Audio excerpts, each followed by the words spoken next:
আসসালামু আলাইকুম। শুরু করছি আজকের সংবাদ।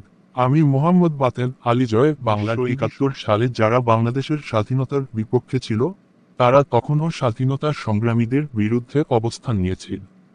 এদের মধ্যে বিএনপি, জামায়াত ও তাদের সহযোগী দলগুলি ছিল যারা পাকিস্তানের পক্ষেও সমর্থন করেছিল।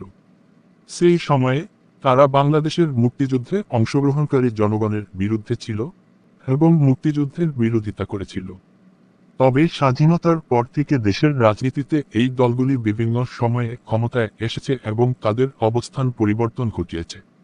যাদের রাজনৈতিক আদর্শ 1971 সালে স্বাধীনতার বিপক্ষে ছিল, তারা আজকেও নিজেদের রাজনৈতিক অবস্থান পরিবর্তন করে গণতন্ত্র ও শাসন ব্যবস্থার উন্নতির কথা বললেও তাদের অতীতের কর্মকাণ্ড এবং মুক্তিযুদ্ধের প্রতি তাদের নিয়ে বিতর্ক এখনও বিদ্যমান।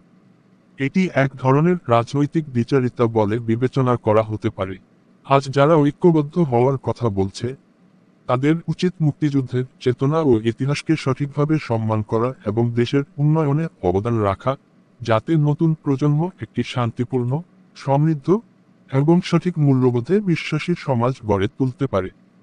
জাতীয় ঐক্য এবং সমঝোতা গঠন করতে গেলে মুক্তিযুদ্ধের চেতনা ও দেশের প্রতি দায়িত্ববোধের গুরুত্ব খুবই অপরিহার্য। অতীতের ভুল এবং সংঘাত ভুলে গিয়ে দেশের ভবিষ্যৎ গড়তে রাজনৈতিক দলগুলোর উচিত একে অপরকে শ্রদ্ধা করা এবং ঐক্যবদ্ধভাবে দেশের কল্যাণে কাজ করা। এখানেই শেষ করছি। ধন্যবাদ। জয় বাংলা টিভি সাবস্ক্রাইব করে পাশে থাকুন। আর